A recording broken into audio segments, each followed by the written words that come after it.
ये सब इंजीनियर है। इसके ख्वाब थे कि वो LS2 इनलिस्ट हो जाएगा वापडा में, लेकिन इसके तमाम ख्वाब चिकनाचूर हो चुके हैं और इस वक्त ये कबाड़िया बन चुका है। उर्दू पॉइंट की वीडियोस देखने के लिए हमारा चैनल सब्सक्राइब कीजिए और बेल के आइकन पर क्लिक कीजिए ताकि आप हमारी तमाम आने वाली वीडियो से बाखबर रह सकें। अस्सलामुअलैकुम नाजरीन, उर्दू पॉइंट के साथ मैं हूं अली अमजद चौधरी और मेरे साथ इस वक्त बाहू की नगरी का जो शाहीन इस वक्त मौजूद है। इसने DAE किया हुआ है। ये सब इंजीनियर है। इसके ख्वाब थे, इसकी कोशिश थी कि वो LS2 इनलिस्ट हो जाएगा वापडा में, उसके बाद वो SDO बनेगा, फिर एक्सियन बनेगा, फिर इसके बाद SC भी बनेगा। इसके बड़े बड़े ख्वाब थे, लेकिन इसके तमाम ख्वाब चिकनाचूर हो चुके हैं और इस वक्त ये कबाड़िया बन चुका है। ये उस सीट पर नहीं पहुंच सका, उस हुकूमती ओहदे पर तो नहीं पहुंच सका, लेकिन ये कबाड़िया बन चुका है। इस वक्त इसकी ख्वाहिशात क्या हैं, ये किससे शाकी दिखाई देता है, इसने कितनी कोशिश की, आज हम ज़ीशान से इसी हवाले से गुफ्तगू करेंगे। रीज़न यही थी कि मुझे जॉब नहीं मिली। बहुत दफ़ा ट्राई किया, NTS टेस्ट भी क्लियर किया, लेकिन जॉब नहीं मिली तो फिर मजबूरन यही काम करना पड़ा। तो पहले आपके ख्वाब क्या थे जब आपने DAE किया कि आप बड़े ऑफिसर बनेंगे, यहाँ आपको बड़ी जॉब मिलेगी? ये तो ख्वाब तो देखे होंगे ना सर? ख्वाब तो हर बंदा ही देखता है, कौन नहीं देखता।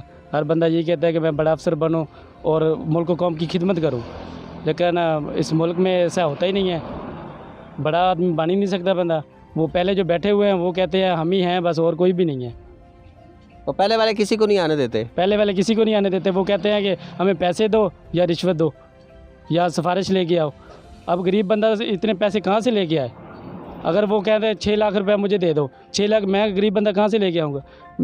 बड़ी मुश्किल से मैंने तलीम हासिल की है, गरीब बंदे हैं हम। तो आपका एहसास क्या था उस वक्त? सर एहसास बहुत गमगीन था, मैं रोने लग गया था। घर वालों, मैं इतना परेशान था कि मैंने खुदकुशी नहीं कर ली, इतना मैं परेशान था। लेकिन आप एक वक्त खुदकशी भी करने लगे थे? नहीं, करने नहीं लगा था, लेकिन सोच रहा था कि इस मुल्क में हो क्या रहा है, कि इतना बंदा पढ़ लेके करे क्या। कि बड़ी मुश्किल से जिसने पढ़ाई की होती है ना, उसको दुख होता है कि आगे जॉब ना मिले। तो फिर आपने क्या सोचा कि जब आप पहली बार लगा कि आप तो कोई जॉब के नहीं कर सकते, जॉब के अपॉर्चुनिटीज़ जो हैं वो आपके लिए नहीं है, तो फिर आपको क्या करना चाहिए? सर फिर मैंने बहुत दफ़ा ट्राई किया प्राइवेट कंपनी में, लेकिन वो इतनी सैलरी नहीं देते, घर के अखराजात पूरे नहीं होते थे।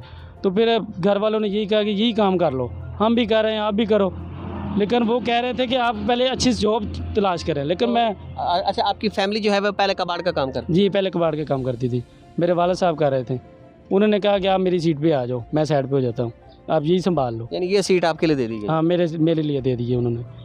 तो जब आपने ये काम शुरू किया तो आपको तकलीफ़ तो ही होगी। पहले दिन आपके क्या आपको लगता था कि जो आपने ख्वाब देखे थे वो आपके ख्वाब सारे ख़त्म हो गए, तो क्या लगता, पहले दिन आपको क्या एहसास हुआ? सर मैं परेशान बहुत था, लोगों ने तंग भी बहुत किया, ताने भी बड़े दिए कि इतना पढ़ लेके आपने यही काम करना था तो पढ़े क्यों हो। लेकिन मैंने किसी की नहीं सुनी।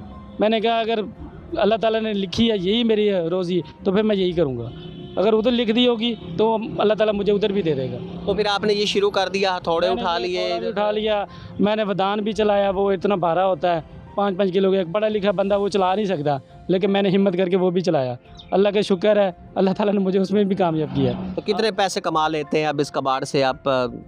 सर कभी तो 15-20 बन जाता है महीने का, कभी 25 बन जाता है, कोई अच्छी दाढ़ी लग जाए तो आपकी उम्मीदें कब से ख़त्म हो गई कि अब मैं गवर्नमेंट सेक्टर में नहीं जा सकता, मैं अफसर नहीं बन सकता? आपको पहली बार कब ऐसा लगा था? सर जब नवाज़ शरीफ का दौर आया था ना, उसके दौर में मुझे वैसे मायूस हो गया था। मैंने कहा आप तो मिल ही नहीं सकती कभी भी। कोई बंदे डायरेक्टली कह रहे थे, डायरेक्टली जो MP MNA जो भी है हमारे इलाके के, वो कह रहे थे 5-6 लाख ले आओ, अभी जॉब ले लो, अभी जॉब ले लो। मैंने कहा यार मैं 5-6 लाख किधर से लेके आऊँ? तो मैंने पढ़ाई की है, आपको वोट दिए हैं, हम आपके सपोर्टर हैं, लेकिन नहीं, कोई भी किसी की नहीं सुनता। वो कहते हैं पैसे लेके आओ बस, लेकिन पैसे नहीं थे। वालिदैन ने कहा पैसे नहीं है, तुम यही काम कर लो। अगर अब आपको कह दे, हुकूमत कह दे कि अब मैं अपने पैसा भी नहीं आपका लगेगा, आपको जॉब मिलती है, आप LS2 बन जाएं, तो फिर आप क्या चॉइस करेंगे? आप कहाँ जाना पसंद करेंगे? हुकूमत की तरफ, यानी कि जॉब की तरफ आप जाना पसंद करेंगे, या फिर अपने इसी पेशे से जिससे आपको मोहब्बत हो गई है? सब मोहब्बत तो दोनों चीज़ों से है, जॉब से भी है, इससे भी है। अगर मुझे ऑफ़र हुई जॉब की तो मैं इंशाल्लाह ज़रूर करूँगा, कि मैंने पढ़ाई की है, मैं कहता हूँ मैं अपना इल्म किसी को ट्रांसफ़र करूँ, अपने मुल्क कौम की खिदमत करूँ। ये खिदमत नहीं है कबाड़, ये देखो मजबूरी है कि हम लोग अपना पेट पाल रहे हैं बस। खिदमत वो है कि आप जॉब पे बैठ के आप दूसरों को मोटिवेट कर रहे हो और सही काम कर रहे हो। तो आपके बच्चे तो आपसे कहते होंगे कि आप हमारे पापा पढ़े लिखे हैं लेकिन उसके बावजूद कबाड़ का काम कर रहे हैं, तो कभी बच्चों ने भी ऐसा कहा है आपसे? बच्चा मेरा बड़ा है, वो पढ़ता नहीं है, वो यही मुझे देख के नहीं पढ़ रहा है। मैंने बहुत समझाया बेटा पढ़ो, लेकिन वो कहता है आपने नहीं, आपकी जॉब मिली नहीं है, मैं कैसे पढ़ूँ। यानी वो आपको देख के कि मेरे बाबा पढ़े लिखे थे, उनको जॉब नहीं मिली तो उसने पढ़ना ही छोड़ दिया, वो कहता मैं पढ़ता ही नहीं हूँ। पढ़ता ही नहीं हूँ, मैंने काम सीखना है, मैंने यही काम करना है। बहुत बड़ा अलमिया है इस वक्त। ज़ीशान जो मेरे साथ मौजूद है, उसकी गुफ्तगू का आखिरी जो फ़िक्रा है वो इंतहाई इस वक्त तशवीशनाक भी है। ये बड़ा अलमिया भी है पूरी कौम के लिए और हुकूमत के लिए। बड़ा अलमिया है कि ज़ीशान का बेटा जो पढ़ना चाहता था, लेकिन जब उसने देखा कि उसके बाबा पढ़े हुए थे लेकिन उन्हें जॉब नहीं मिली, वो इस वक्त भी हथौड़ा चला रहे हैं, इस वक्त भी वो कबाड़ का काम कर रहे हैं, तो उसने कहा कि मैं नहीं पढ़ूंगा क्योंकि आप पढ़ लिख के आपको जॉब नहीं मिली, आप यही काम कर रहे हैं। तो वो इसका हाथ बटाता है, वो कहता है कि मैं तो यही काम करूंगा। बहुत बड़ा अलमिया है पूरी कौम के लिए, पूरे मुल्क के लिए, हुकूमत के लिए। एक बहुत बड़ा सवालिया निशान भी है कि आज जो ज़ीशान की नस्ल है, ज़ीशान के जो बच्चे हैं वो भी हौसला शिकनी की तरफ जा रहे हैं। वो तालीम से हट रहे हैं सिर्फ इस वजह से कि ज़ीशान ने आला तालीम हासिल की लेकिन उसे जॉब नहीं मिल सकती।